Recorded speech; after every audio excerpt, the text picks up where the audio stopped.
last video, I learned about the basis and need of classification of the living organisms.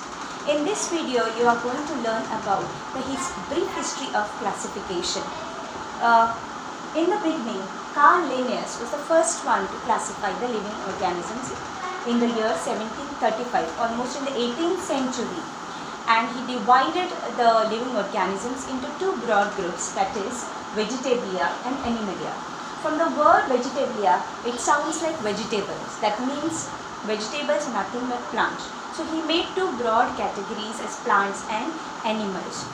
It is obvious because even when we see outside, we see only plants and animals. So he made these groups Vegetabilia and Animalia.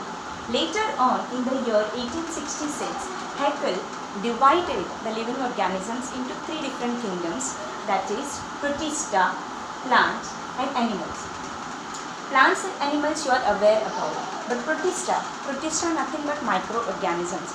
When the microscope was invented, it was discovered about the protistans. They are nothing but, I can give you a few examples of protistans, like you might be aware of the organism like amoeba, paramecium, euglena. All these belongs to the group or kingdom Protista.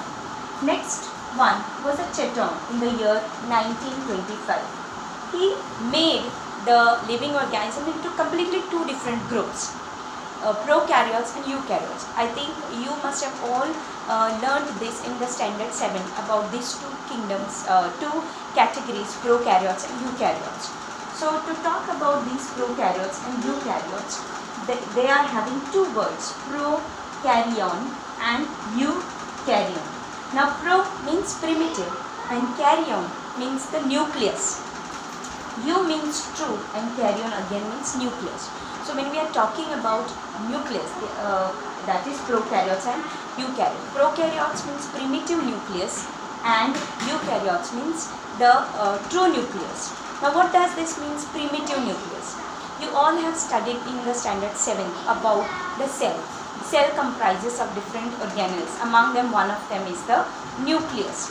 Now in the higher organisms, they have a true nucleus. That means a nucleus with a boundary, or also called as the nuclear membrane.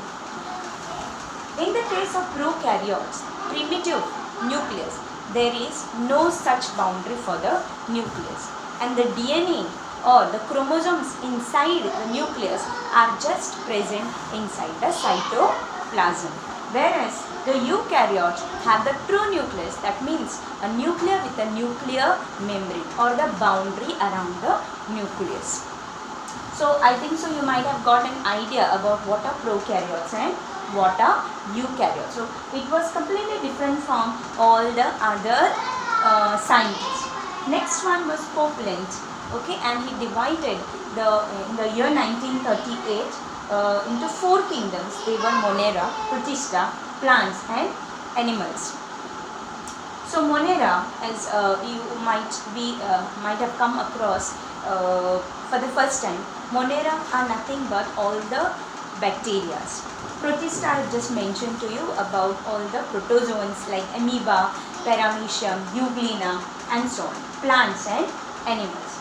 And the last one, that was Robert Harding Whittaker, who gave this classification in the year 1969. And we are going to study about Robert Whittaker's classification in detail in the next video.